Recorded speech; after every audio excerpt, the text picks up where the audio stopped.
Welcome in to Duval Daily presented by GenJag.com. I'm Jordan DeLugo. Thank you so much for tuning in. Right now, we're taking a look at 5 areas that the Jaguars must improve upon heading into week 2 of the 2022 regular season. They're coming off of a really tough 28-22 loss to the Commanders in week 1. Had an 8-point lead with less than 10 minutes left to go in the game. Ended up losing it by 6 points. Heartbreaking for the Jaguars. But if this is a movie, we're only about 10 minutes in, right? The NFL regular season in 2022. A long way to go. A lot of ways the Jaguars can improve and build upon what they did well in week 1. We're going to look at those 5 areas of improvement. We'll have a couple bonus areas as well. You can hit me up on Twitter at Jordan DeLugo. Follow Generation Jaguar at Generation Jag on Twitter, and make sure to hit that like and subscribe button on YouTube. If you want to support the channel further, you can become a channel member. You can go check out some of the gear we have on GenJag.com right now. Links in the description below. Let's get after it here. Penalties. I mean, everybody knows about it. Everybody's talked about it. The Jaguars led the league in penalties last week. 13 penalties for 90 yards. It's too much. When you look at the illegal formations, the illegal shifts on offense, those are the type of things that really frustrate Doug Peterson. He said they should never happen, and I agree with him. They should never happen because that's stuff that is 100% within your control.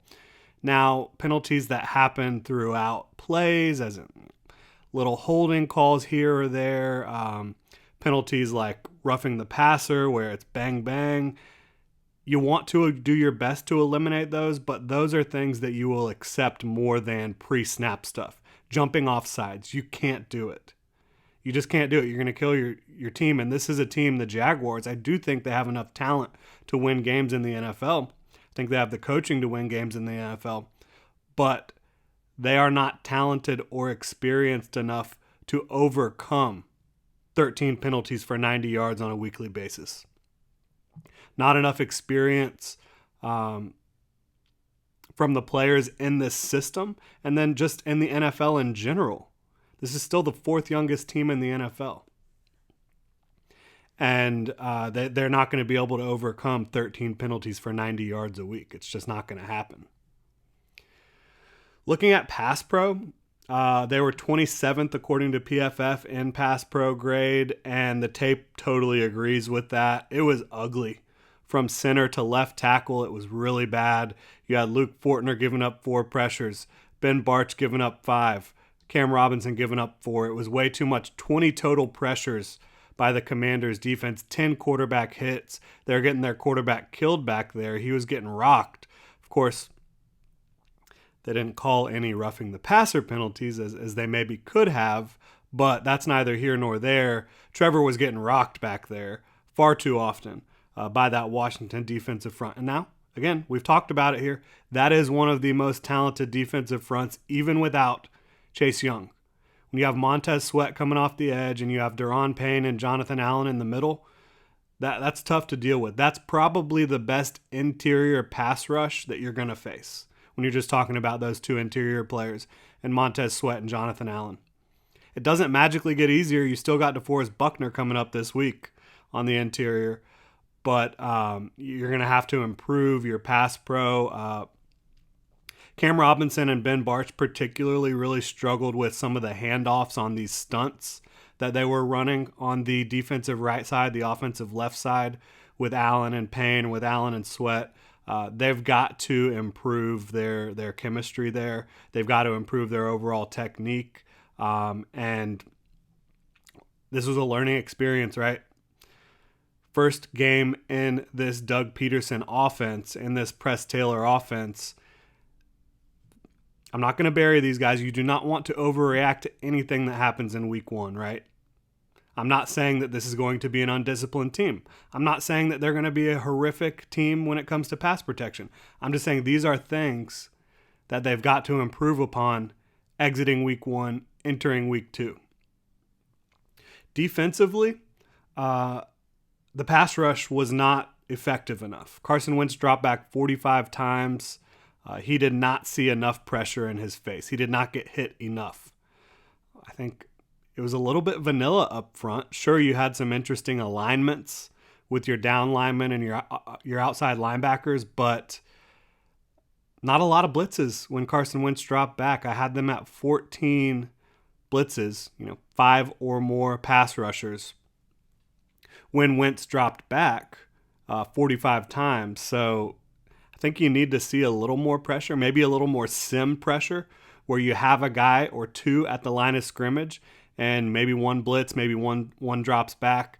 It was just too easy for Carson Wentz. The picture was too clear. He always had the answer, and part of that is coaching by Scott Turner. The Commanders' offensive coordinator, I thought, was one step ahead of Mike Caldwell in this one. Part of that was just execution on the defensive back end. Shaquille Griffin looking at that touchdown that he allowed against Jahan Dotson early in the game. That's execution. He's one-on-one. He gets flat-footed at the top of the stem. Jahan Dotson cuts inside. Easy touchdown. The touchdown later in the game where it was Shaquille Griffin and Andre Sisco, cover 2. You got Shaquille Griffin as the underneath defender. He's carrying deep, carrying vertical. He doesn't get any contact with Terry McLaurin. Gives him a free release.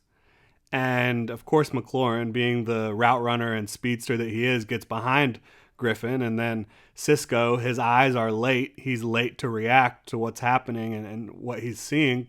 He gets there late. It's an easy touchdown. That's execution.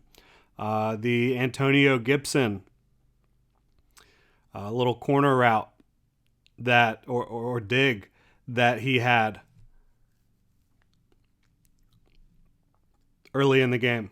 You have Raeshawn Jenkins, who is in good position to make a play on the ball, does not take a good angle. The ball sails over his head. He flattened it out too much. He had to take a better angle to that football. There's just these little things, right, throughout the game where the execution wasn't good enough. Certainly looking at Darius Williams, who struggled early in this one with his execution, allowed a lot of easy completions, struggled to get offensive playmakers on the ground. Devin Lloyd early in this one in space also, same issue. So looking at the defense, you need better execution, but I think you need to muddy up the picture a little bit moving forward. You need to have more confusion, more moving parts. Will that happen as we move forward? I would expect it to, because Mike Caldwell, coming from a Todd Bowles tree, working with Todd Bowles for much of the last decade plus, I really do think you'll look at this type of defense that you would expect to see from a Mike Caldwell, and you would expect to see more sim pressures, more variance with your coverage looks in the back end, more post-snap movement.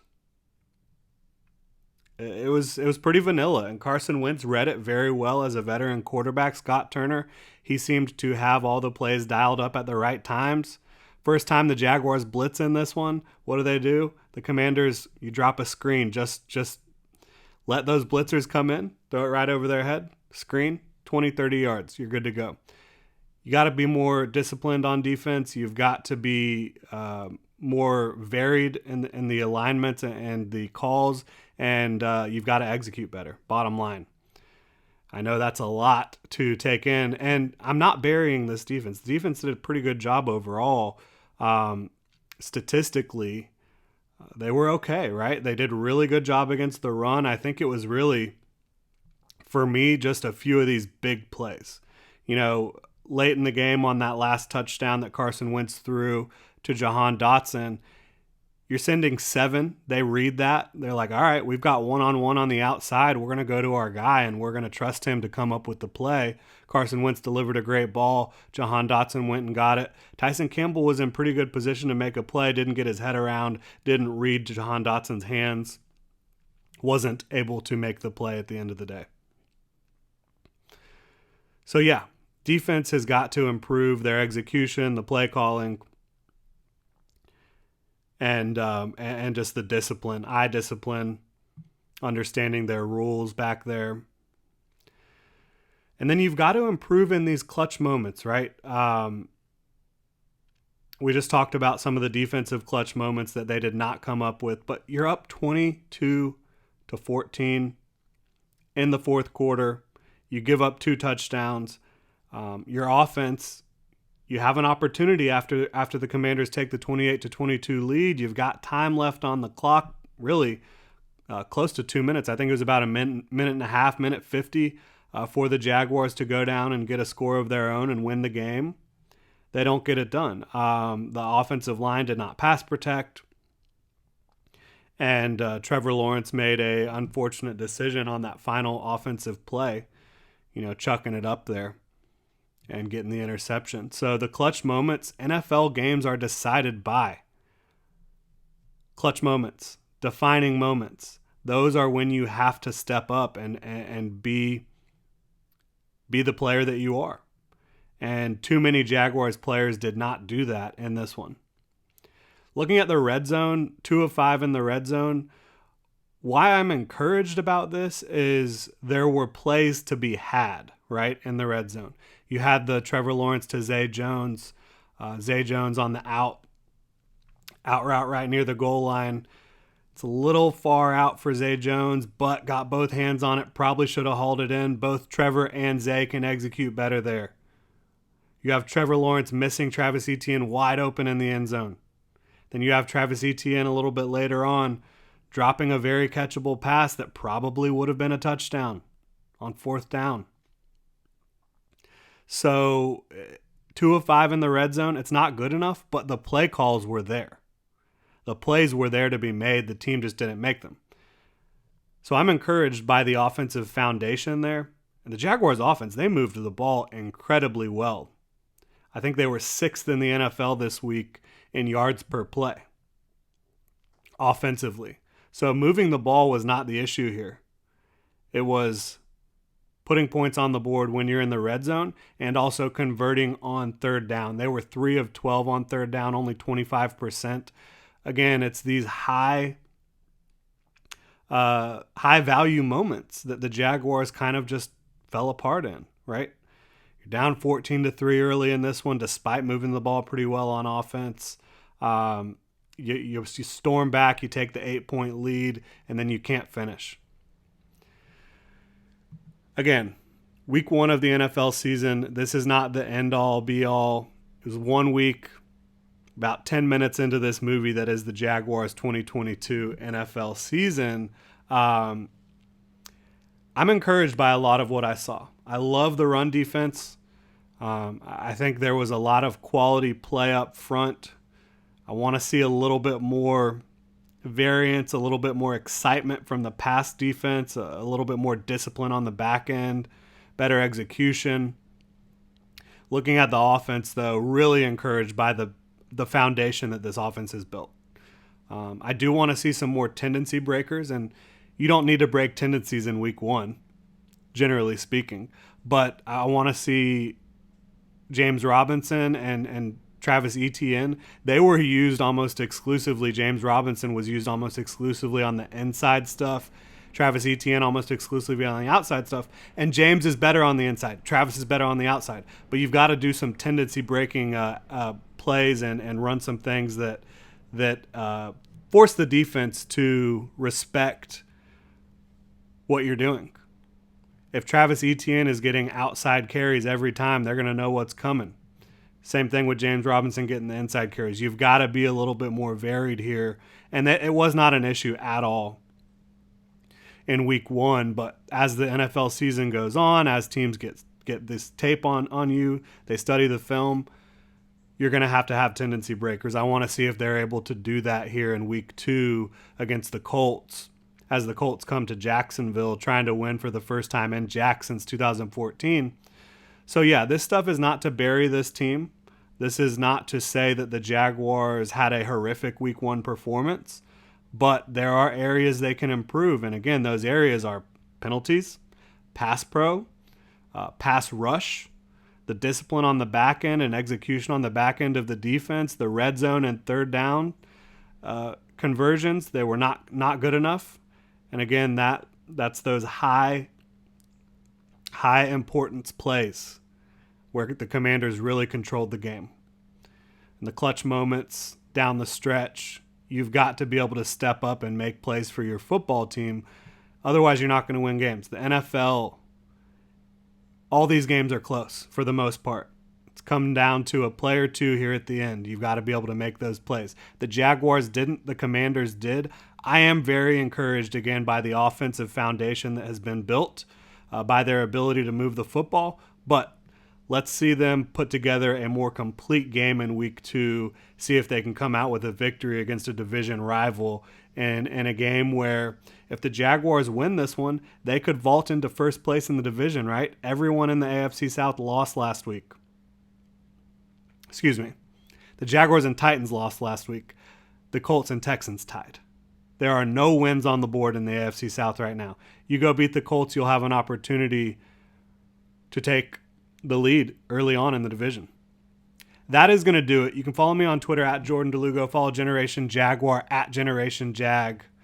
Please like and subscribe on YouTube if you want to support the channel further. You can go pick up a new hat or shirt on genjag.com. You can also become a channel member. We've got links in the description below. Thanks so much for tuning in, Duval. Have a good one.